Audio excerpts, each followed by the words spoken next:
Satnam Shri Waheguru Sahib ji.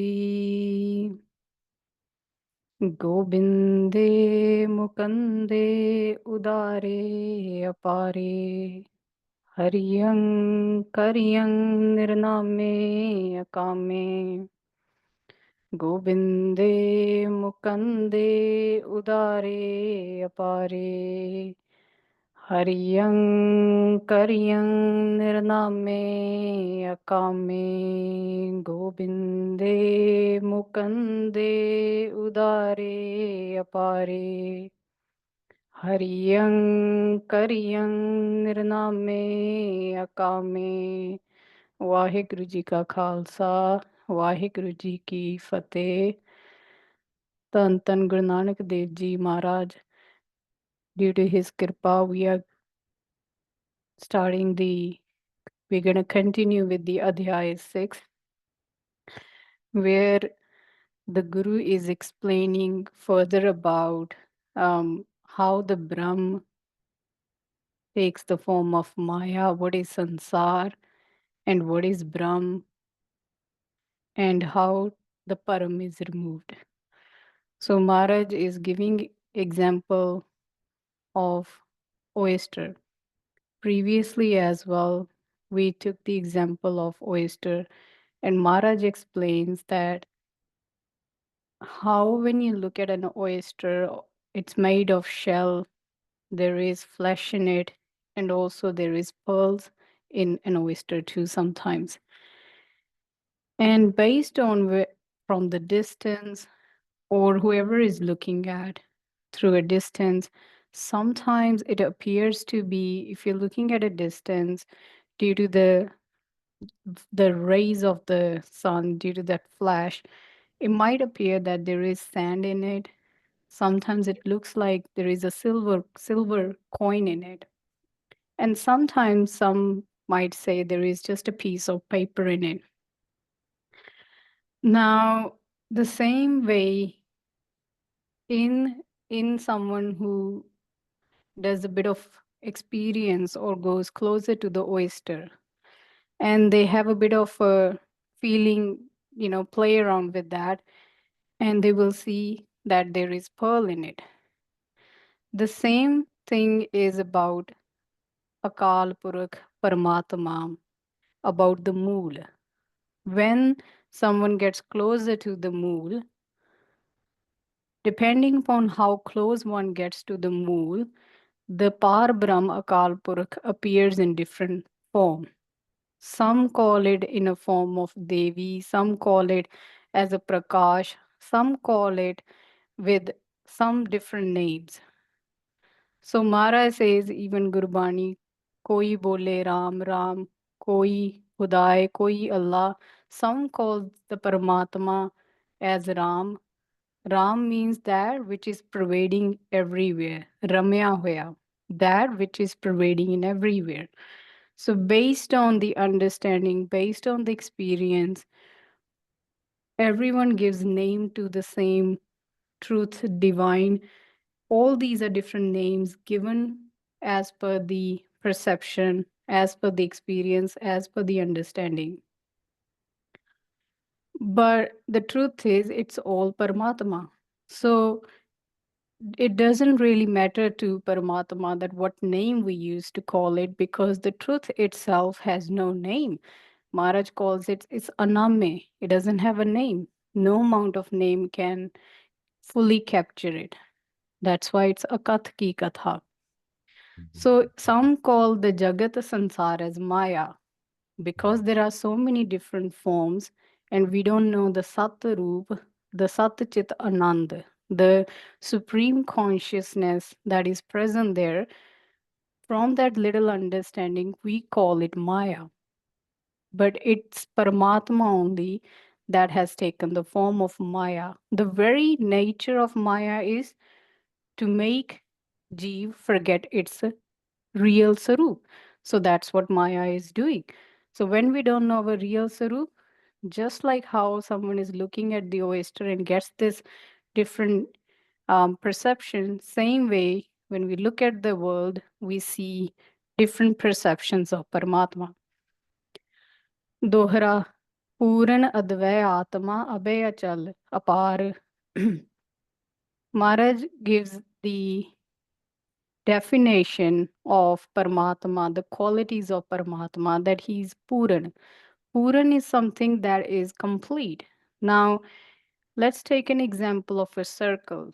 Now, when you draw a circle, a perfectly drawn circle, can you really tell where it started from? What's the start point and what's the end point? So it's a complete circle. It means it doesn't have a start nor it has an end, right? So same way Paramatma, this Akal Roop, this divine consciousness, Satchit Ananda Sarup, which is present in each and every one, every creature, has no start, it has no end. That's why it's called Puran, complete. Advaya, Atma. So Advaya means there is no duality in it whatsoever. The Satya Chit Ananda Sarup has no duality. It appears to be in duality because of agyanta, because of lack of understanding, right? In that param, in that agyanta, it appears to be two. But the truth is, there is no duality of any kind in that, and it's only one. That's why it's called Ik, Ik Onkar, or it says Paramatma is one, God is one. That's why it says it's called as one. Advait.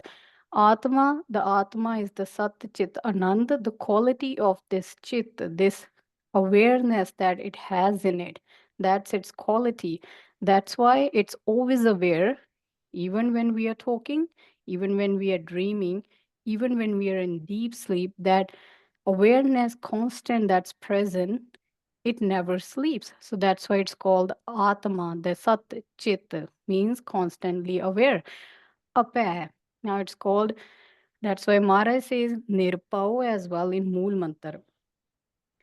Now, why is it apay? It doesn't have any fear. When all that is one is, who will the fear happen to? When you know in this whole world, it's only you, the Satchitanand, would there be any fear? The fear happens when there is duality. When all that is one and Paramatma is one, only this consciousness that's playing this game of love, that has there is no second thing. So the fear cannot even occur in that. But when the mind doesn't know its actual sarup, the mind feels the fear. And it's achal. Achal means that cannot waver. So mind, we know that it wanders around, but the Satchit Ananda Atma, Akal Purakh, is achal. It does not waver. It's always constant. There is no any kind of activity even happening in that. It's apar. It's a Byant Sarup. Now Maharaj says Byant as in it's extremely expansion way. Now, it is important to understand sometimes that Maharaj has already given us all these definitions, all these attributes of Paramatma, because sometimes when you go into the yoga vidya, become yogi, yeah. So a lot of times the yogis start, it's like wasting your whole life to find the end of something that doesn't have an end. Now, Maharaj is clearly saying, and if we understand this, we know that we're not going to surely waste our time to find the end of something that doesn't have an end, because, at the end, not going to find anything. All you're going to find is your Atam Sarup only, wherever you will go. And you can't find the end of something. You can't find the end of something that doesn't have an end. So why waste the time, your precious time, in going into the direction that's not going to lead anywhere? So Maharaj says, Mithya hi, which is sansar kano bahut. And in this divine chetana, in this awareness, the sansar takes a form from the imagination. So there is imagination that's happening, and that thought that creates the separation between the Satchitananda, the Jiva, all these different subclasses are formed based on imagination. So Mara says that's what the sansar is called, that it's just an imagination. So that's why in they say everyone has a different definition about how the world was, or the how the divine created. So the divine had a thought, a furna, that's called a thought, that may I become in many forms from one form. And in that one form, he forgot what his real sarup is. And then he tries to find his real sarup by going to Sangat. And at the end, he's going to become one with the real in their own sarup too. So where does this sansar go when we are in deep sleep? Right? We should, if this sansar is real, if this sansar means anything, it should stay in the deep sleep too. But we all know from the experience that in the deep sleep, we don't even remember what's happening. We don't even know where the body is. We don't even know where the mind is. We don't know where the family is, where the friends is, all the different, where our worries are even. That's why we love the deep sleep, right? That's why we crave for deep sleep. Even someone's when mental health is affected, they want to sleep a lot because they want to put an end to the worries. And in that deep sleep, when there is no worries of the world, it means we know from that experience that the world is not actually out there. It's a dream that's happening. And when we go to the deep sleep, we become very close to the Atmavastha, and we know that. So Mara says next, An pin neh toye te bud bud fein tarang. So here Maharaj is saying, let's take an example of the ocean, the wave, the bubble, and the foam. Now let's understand this carefully. When the air strikes the ocean, it gives birth to the wave, right? And from that wave, the bubbles are formed, and there is foam as well. Now, the water component in that, the ocean has same water. It's just it takes the form of the wave. Would there be any wave without the ocean? Would there be ocean without the water? Now we know that the water is the main component there. So there is no difference. We just call it wave because it rises up, then it gives birth to the bubble. But if you really notice, technically, there was no birth happening as well. It was only water taking a different form. If there is no water in the ocean, we wouldn't even call it as ocean. So that's how Mara says, Paramatma ya prakar sansar ye suddha sarupa apang. Same way, know this Akal Purak, it's not that there is birth happening. It appears because of the five elements that's playing with each other. Same way, the divine Paramatma, this consciousness, this awareness, is present in every each one of us. In animals too, they are aware. So there is no ending. Even in stones as well, it's known to have a negative consciousness. So this Chetana is still present in that.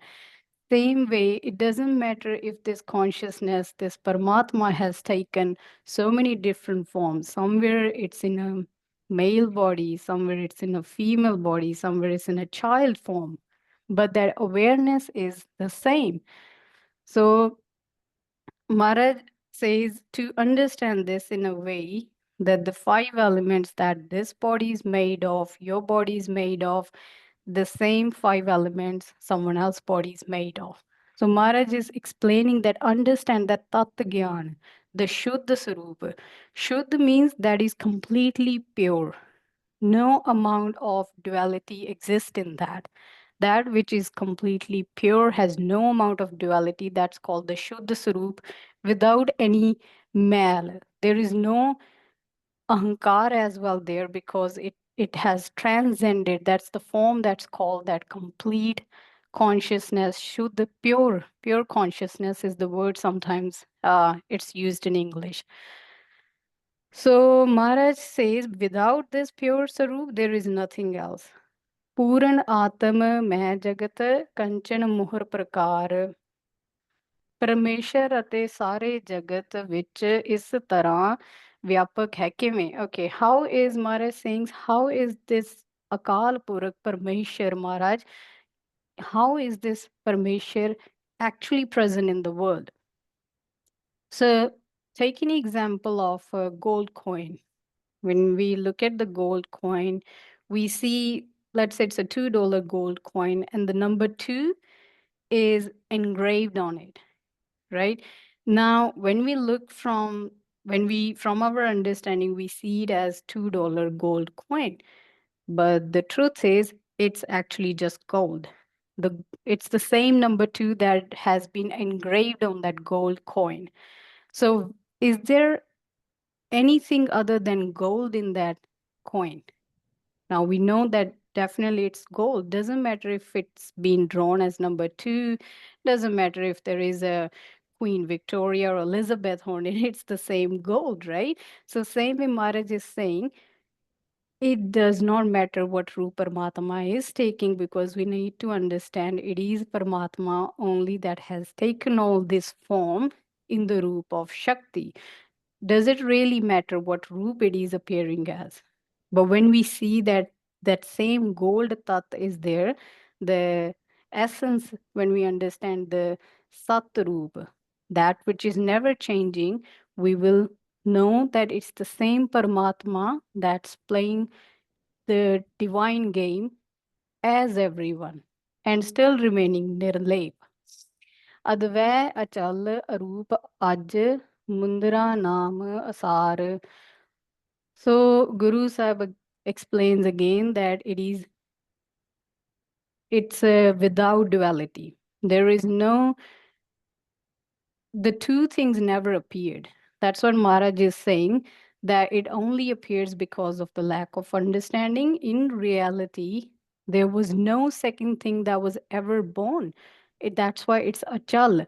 There is no absolutely, that's why it's important to experience, to go within yourself. That's why Gurbani, Maharaj, all Mahapurukh says, go within yourself.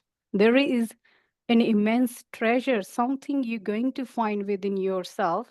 And what that something is, it will have no duality. It will be achal. No amount of any thought, any vikar, kam, krodh, lobh, moh, ahankar can move this Atam Sarup. That's what it is, achal. And aj janam to rahat. So, like we previously discussed, for something to be born, it needs to die. But because Akal Purukh Maharaj is there is no birth happening. It's a Juni. It's beyond any June as well. And that same Sarup is within each and every one in any form. But in human form, we have this opportunity. That's why Maharaj says, Gobind milan ki e teri bariya. This Gobind. Gobind means the one who has control, who wins over the Indriya, over the senses. So Maharaj says, this is your opportunity to meet this Gobind, right? So Maharaj says, now know that that gold coin that has number 2 on it, that's Nashwan. That can get destroyed. Same way this Jagat is. Same way this Maya is. It is Nashwan. What does it mean is, when one gets the Gyan of Brahm, when someone gets Brahm Gyan from the experience, the Maya is instantly gonna just get destroyed. It doesn't mean that the body might, that's why the body will die. No. That's why Maharaj in Gurbani calls it Jivan Mukta, that you're going to become liberated, Mukt, free, while you're in this body. Because you are going to get connected to your Asal Sarup and know that this everything that is the senses are perceiving, anything in the world is Paramatma only, and all the things that are happening in change are temporary. And when we let go of that temporary thing and reside in our Asal Sarup with Guru Kirpa, the Brahm happens, Brahm appears everywhere. That's why Maharaj says, Brahm dise, Brahm suniye. Har tha, everywhere it will be Brahm only. Caste में रहता पयो रहते में पयो फिर yeah.